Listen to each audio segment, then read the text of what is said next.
একটা সময় সন্ধে হলে বাড়িতে টিভির সামনে গোটা পরিবার। কেবল টিভি বা D2H সংযোগ ছিল বিনোদনের একমাত্র ভরসা।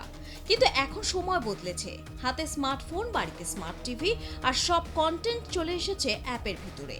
সিনেমা, সিরিজ, লাইভ ক্রিকেট সব এখন এক ক্লিকে। আর এই বদলে যাওয়া বাজার দখল করতে শুরু হয়েছে ভারতের মিডিয়া দুনিয়ার সবচেয়ে বড় যুদ্ধগুলোর একটি।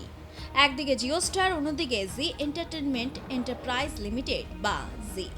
শুধু ব্যবসায়িক প্রতিযোগিতায় নয়, এই লড়াই এখন পৌঁছে গিয়েছে আদালত, কপিরাইট, ক্রিকেট সম্প্রচার এবং ওটিটি নিয়ন্ত্রণের মতো বড় ইস্যুতে। আর এই সংঘর্ষের মাঝে সবচেয়ে বেশি চাপে পড়েছে দেশের পুরনো কেবল টিভি এবং D2H সংস্থাগুলি। প্রশ্ন উঠছে, ভবিষ্যতে কি কেবল টিভি পুরোপুরি হারিয়ে যাবে? টিভি চ্যানেলের জায়গা কি পুরোপুরি নিয়ে নেবে ওটিটি?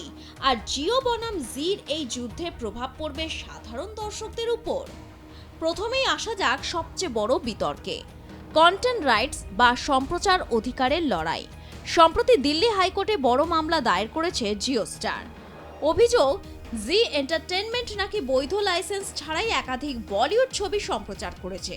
সেই তালিকায় রয়েছে আমির খানের সুপারহিট ছবি দঙ্গলের মতো জনপ্রিয় সিনেমাও।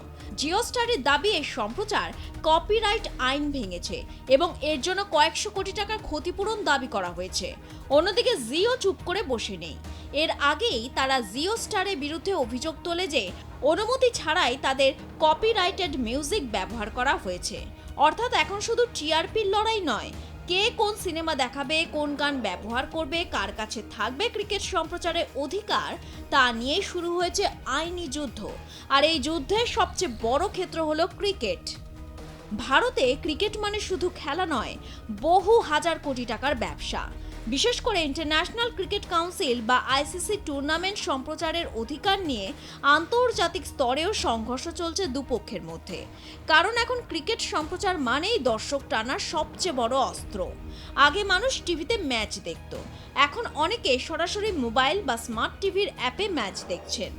ফলে যে সংস্থার হাতে ডিজিটাল স্ট্রিমিং রাইটস থাকবে, বাজারে তার প্রভাবও তত বেশি হবে। এবার আসা যাক আরেকটি গুরুত্বপূর্ণ বিষয়, ওটিটি নিয়ন্ত্রণ। সম্প্রতি telecom regulatory authority of India বা ট্রাই একটি গুরুত্বপূর্ণ আলোচনাপত্র প্রকাশ করেছে। সেখানে অ্যাপভিত্তিক টিভি সম্প্রচার এবং free add supported streaming TV বা ফাস্ট চ্যানেল নিয়ে নতুন নিয়ম আনার সম্ভাবনার কথা বলা হয়েছে। এখানে জিও এবং জির অবস্থান একেবারে বিপরীত। জের বক্তব্য, এখন বহু ওটিটি প্ল্যাটফর্ম আসলে টিভি চ্যানেলের মতো নির্দিষ্ট সময়ে অনুষ্ঠান সম্প্রচার করছে, তাই তাদেরও কেবল টিভি বা ডিটিএইচ এর মতো একই নিয়মের আওতায় আনা উচিত। অর্থাৎ লাইসেন্স, নিয়ন্ত্রণ, কন্টেন্ট নিয়ম সবই সমান হওয়া দরকার। তাদের আশঙ্কা, যদি ওটিটি প্ল্যাটফর্মগুলিকে পুরোপুরি স্বাধীন রাখা হয়, তাহলে বড় কর্পোরেট সংস্থাগুলি বাজারে একচেটিয়া দখল তৈরি করতে পারে। অন্যদিকে জিওর যুক্তি একেবারেই আলাদা। জিও বলছে, ওটিটি কোনো কেবল নেটওয়ার্ক নয়, এগুলো ইন্টারনেটের মাধ্যমে চলে। ব্যবহারকারীরা ইতিমধ্যে ডেটার জন্য টাকা দিচ্ছেন, তাই স্যাটেলাইট বা কেবল টিভির মতো একই নিয়ম এখানে চাপানো উচিত নয়। জিওর মতে, বেশি নিয়ন্ত্রণ চাপানো হলে ডিজিটাল উদ্ভাবন এবং কম খরচে স্ট্রিমিং পরিষেবা বাধার মুখে পড়বে। অর্থাৎ এই লড়াই শুধু ব্যবসার নয়, ভবিষ্যতে টেলিভিশন কেমন হবে তা নিয়েও। এই সংঘর্ষে সবচেয়ে বড় প্রভাব পড়ছে কেবল টিভি এবং ডিটিএইচ শিল্পে। একসময় দেশে কোটি কোটি পরিবার নির্ভর করত কেবল অপারেটর বা ডিটিএইচ সংস্থার উপর, কিন্তু এখন পরিস্থিতি দ্রুত বদলাচ্ছে। টাটা প্লে, এয়ারটেল ডিজিটাল টিভির মতো সংস্থাগুলি ধীরে ধীরে গ্রাহক হারাচ্ছে, কারণ মানুষ এখন মাসিক কেবল বিলের বদলে কম খরচে ওটিটি সাবস্ক্রিপশন নিচ্ছেন। আগে যেখানে 400 থেকে 500 টাকা দিয়ে চ্যানেল প্যাক কিনতে হতো, এখন অনেকেই মোবাইল অ্যাপেই সিরিজ, সিনেমা আর লাইভ স্পোর্টস দেখে নিচ্ছেন। তারপর স্মার্ট টিভির ব্যবহার দ্রুত বাড়ছে, ফলে আলাদা সেট টপ বক্সের প্রয়োজনও কমে যাচ্ছে। বিশেষজ্ঞদের মতে সবচেয়ে বড় ধাক্কা এসেছে ফ্রি স্ট্রিমিং মডেল থেকে। এখন অনেক প্ল্যাটফর্ম বিজ্ঞাপন দেখিয়ে বিনামূল্যে চ্যানেল চালাচ্ছে, ফলে দর্শকদের একটা বড় অংশ আর আলাদা সাবস্ক্রিপশন দিতে চাইছেন না। আর এখানে জিও সবচেয়ে আক্রমণাত্মক ভূমিকা নিয়েছে।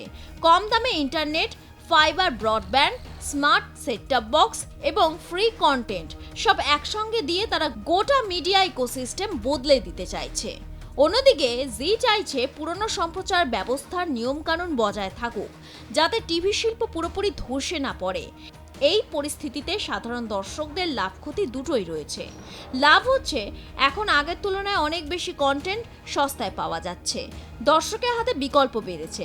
কিন্তু ক্ষতির দিকও আছে, যদি বড় বড় সংস্থা বাজার পুরো দখল করে নেয় তাহলে ভবিষ্যতে সাবস্ক্রিপশনের দাম আবার বেড়ে যেতে পারে।